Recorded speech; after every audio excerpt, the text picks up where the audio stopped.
Back में लवकेश सहाय आपका एक बार फिर स्वागत करता हूं आपके अपने यूट्यूब चैनल पर। और आज हम जो आपकी ईवीएस की जो पेडागोजी चल रही थी उनके क्वेश्चन को कंटिन्यू करते हैं।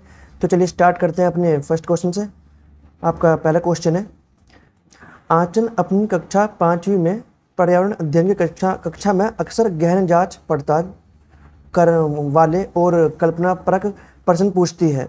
उसके द्वारा इस प्रकार के करने का उद्देश्य डैश सुधार करना है।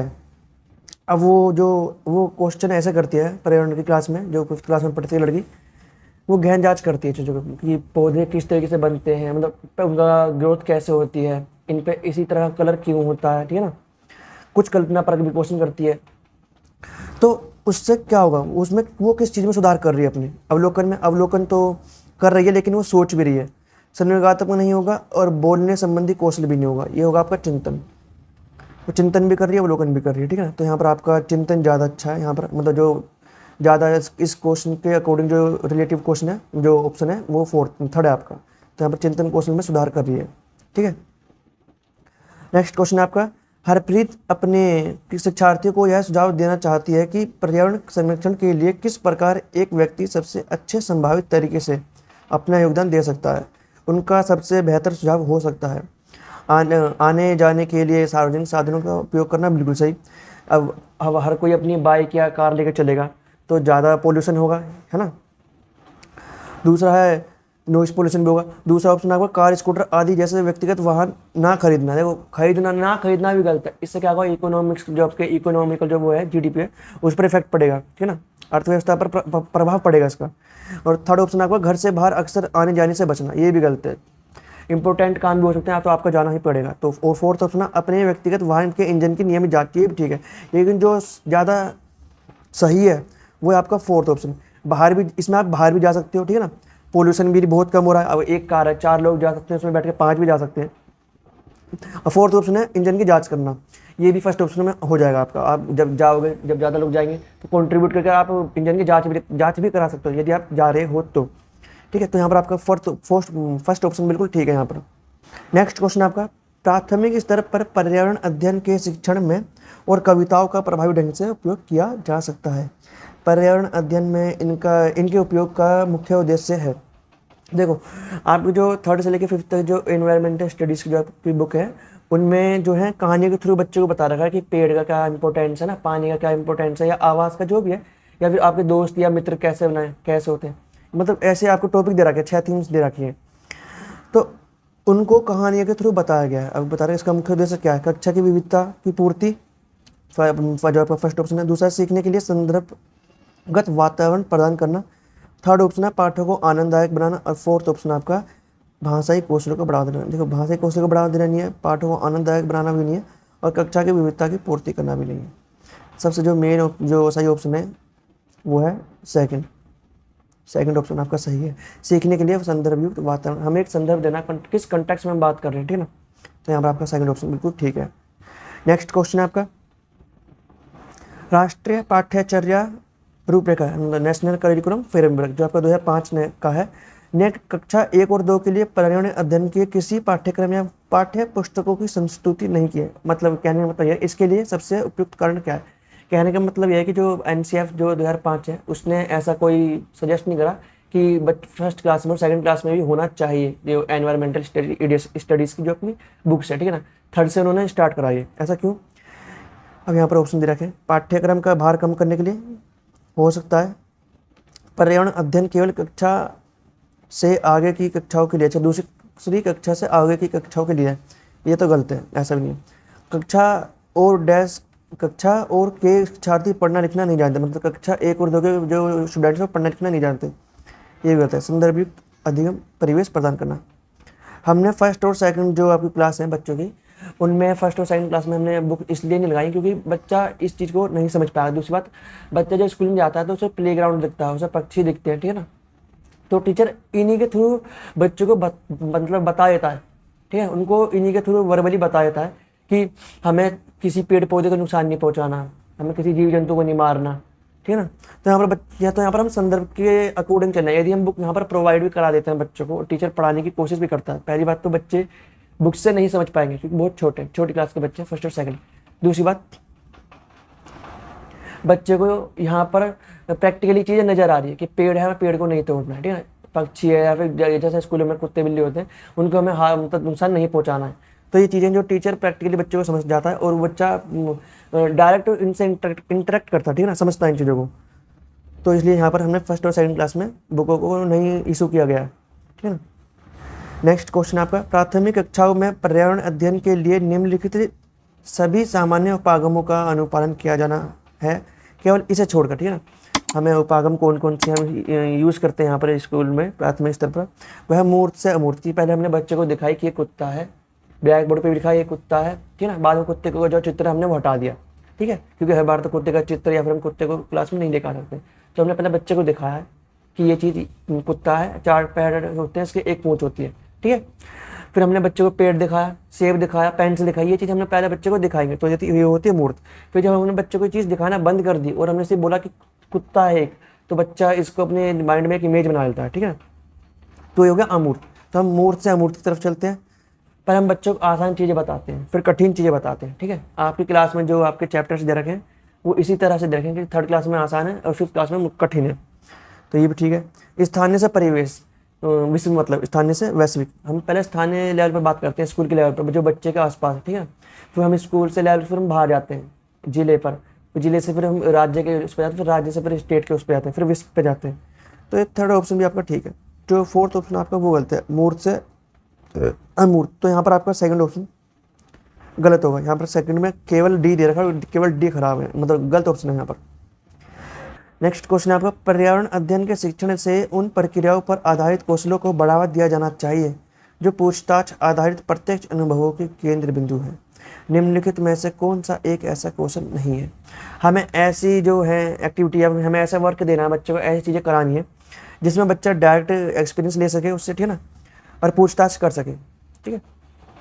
तो यहाँ पर कौन सा इससे रिलेटेड नहीं है। देखो पूर्वानुमान बच्चा करेगा, ठीक है ना, यहाँ पर पूछताछ हो गया, बच्चा पहले पूर्व अनुमान करेगा, निष्कर्ष भी निकालेगा और अवलोकन भी करेगा बच्चा। लेकिन जो निर्धारण है ये आपका गलत ऑप्शन है, क्योंकि बच्चा निर्धारण कर लेगा तो डिसाइड कर लेना, उसने निर्धारित कर लिया पहले से ही, तो यहाँ पर ये गलत है। यहाँ पर प्रत्यक्ष अनुभव तो बच्चे को नहीं मिला और ना ही उसने ढंग से पूछताछ करी इसमें, उसने सीधा निर्धारित कर दिया कि ये ठीक है, उन्होंने थिंकिंग नहीं करी इस चीज़ के ऊपर।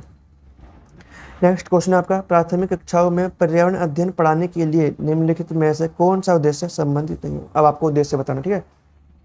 पहला ऑप्शन आपका, विज्ञान के आधारभूत प्रत्ययों और सिद्धांतों को रटकर याद कर लेना, ये गलत है। हमें बच्चे को रोट लर्निंग नहीं सिखानी। दूसरा ऑप्शन है, पर्यावरण को खोजने के अवसर प्रदान करना। ये हो सकता है आपका एक बार के लिए, ठीक है ना, कि बच्चे को आप अवसर प्रदान करोगे जो ये है आपका पर्यावरण के खोज के लिए। नेक्स्ट आपका का जो क्वेश्चन है ऑप्शन है वो है, अवलोकन, मापन, भविष्य कथन और वर्गीकरण जैसे कौशलों का वर्गीकरण मतलब विकास करना। बच्चा अवलोकन कर पाए, समझ पाए, मापन भी कर पाए, मेजर कर पाए, भविष्य कथन भी कर पाए कि पेड़ कितना ज़्यादा उगेगा, ये बिल्ली का जन्म, मतलब आज कोई बिल्ली है उसका जन्म हुआ है तो कितने टाइम बाद ये कितनी बड़ी हो जाएगी, इस तरीके से छोटी छोटी चीज़ें लेके, ठीक है ना, उनको डिफ्रेंशिएट कर सके कि कुत्ता ये बिल्ली है ये भैंस है, क्योंकि दोनों के 4 पैर हैं और दोनों की तीनों की ही पूंछ है, ठीक है। तो इनका डिफरेंशियल कर पाए इन तीनों के बीच में। चौथा ऑप्शन आपका, भौतिक और सामाजिक परिवेश के प्रति संवेदनशील विकास विकसित करना। ये भी ऑप्शन होना चाहिए, संवेदनशीलता होनी चाहिए चीज़ों के लिए और सामाजिक परिवेश के लिए भी। तो यहाँ पर आपका फर्स्ट ऑप्शन ही ऐसा है जो रट कर दिया गया है, अरे आपसे इसने गलत ऑप्शन पूछा है तो आपका फर्स्ट ऑप्शन यहाँ सही है। नेक्स्ट क्वेश्चन है आपका, पर्यावरण अध्ययन की प्रकृति निम्नलिखित का समर्थन नहीं करती। किसका समर्थन नहीं करती, तो आपको बताना है। पहला ऑप्शन है, बच्चे कम गलतियाँ करें, ये ऑप्शन हो सकता है। बच्चों को करके सीखने का अवसर दें, ये तो ठीक है। बच्चे बहुत से प्रश्न पूछें, ठीक है, क्योंकि बच्चे पूछते भी हैं। 3rd क्लास में बच्चा पूछता है, 3rd से आपके जो 5th क्लास है इसके बीच में बच्चा बहुत प्रश्न पूछता है। और 4th ऑप्शन आपका, बच्चों को खोज करने के लिए पर्याप्त स्थान दें, बिल्कुल।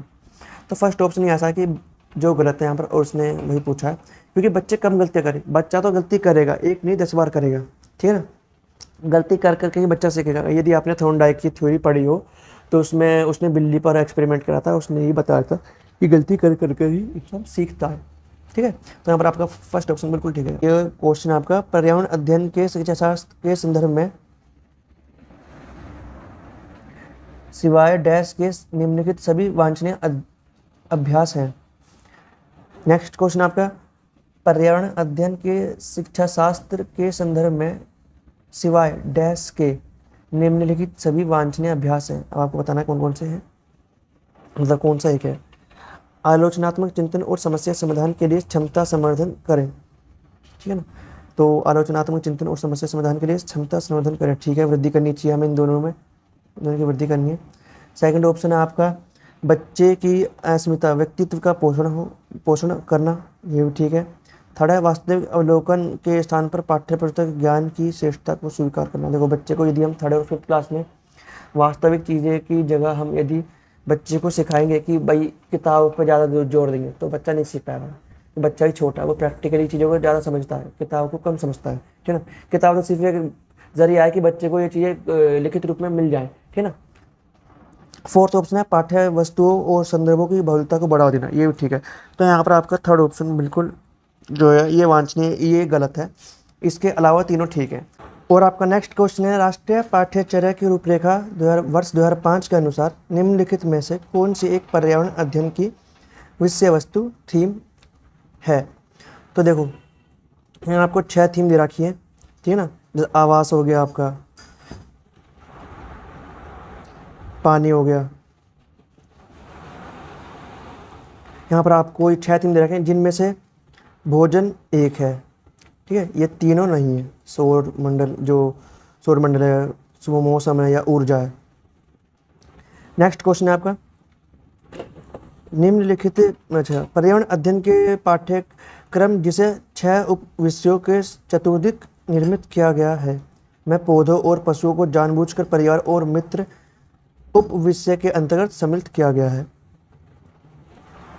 इसके लिए निम्नलिखित में से एक कारण को छोड़कर से सभी कारण हो सकते हैं, वह एक कारण कौन सा है। अब आपको वो बताना कि जो कारण नहीं है। पहला ऑप्शन है, विद्यार्थियों को विज्ञान के दृष्टिकोण से पौधों और पशुओं को समझने में सक्षम बनाना, ये है। नेक्स्ट ऑप्शन आपका, सामाजिक और सांस्कृतिक संदर्भ में पौधों और पशुओं को स्थान निर्धारित करने में विद्यार्थी को सहायता करना। देखो ये ऐसा कुछ नहीं है कि बच्चों को हेल्प मिल जाएगी अगर इनको हम एक ही सब कैटेगरी में रखते हैं तो। थर्ड ऑप्शन आपका, इस बात को उभारना कि किस प्रकार मनुष्य एक दूसरे से घनिष्ठ संबंध का साझा करते हैं, ये भी ठीक है। और फोर्थ ऑप्शन आपका, इस बात को उभारना कि किस प्रकार कुछ समुदायों के जीवन और आजीविकाएं विशेष पशुओं या पौधों से घनिष्ठ रूप से जुड़े हुए हैं, तो ये भी ठीक है कि ये सब एक दूसरे से जुड़े हुए हैं, पेड़ पौधों से, ठीक है ना, पशुओं के पौधों से और पौधों के पशुओं से, ठीक है। तो यहाँ पर आपका सेकंड ऑप्शन जो है वो गलत है, इसको छोड़कर, ठीक है ना, ये गलत है और सब आपके ठीक है। जो लास्ट क्वेश्चन है वो है आपका, पर्यावरण अध्ययन की पाठ्य पुस्तक परिचित भाषा में क्या है, देखते हैं जरा। 4 ऑप्शन दे रखे हैं। पहला ऑप्शन है, परिभाषाओं पर बल देने हुए औपचारिक बनाई जानी चाहिए, गलत, औपचारिक नहीं बनानी है, क्योंकि परिभाषाओं पर भी हम देखिए बच्चा बस डेफिनेशन याद करें। दूसरा ऑप्शन है, तकनीकी और औपचारिक होनी चाहिए, ये भी गलत है। थर्ड ऑप्शन है आपका, बच्चे के दिन प्रतिदिन की भाषाओं से संबंध होना चाहिए, सेकंड भी गलत है आपका, फर्स्ट भी गलत है और थर्ड आपका सही है और फोर्थ भी गलत है, रूखी और बच्चों के द्वारा में कठिनाई होनी चाहिए, तो फोर्थ ऑप्शन भी आपका यहाँ पर गलत है। यहाँ पर आपका सिर्फ थर्ड ऑप्शन ठीक है। ये इस वीडियो का लास्ट क्वेश्चन था। यदि आप किसी भी स्टेट टेट एग्जाम की तैयारी कर रहे हैं या सी टेट या जो भी एग्जाम है आपका जिसमें टीचिंग एग्जाम में आपके PDE EVS पेडागोजी आती है, तो हमारे चैनल को सब्सक्राइब कर लीजिए ताकि आने वाली वीडियोज़ की नोटिफिकेशन आपको टाइम टू टाइम मिलती रहे। तो चलिए मिलते हैं नेक्स्ट वीडियो में।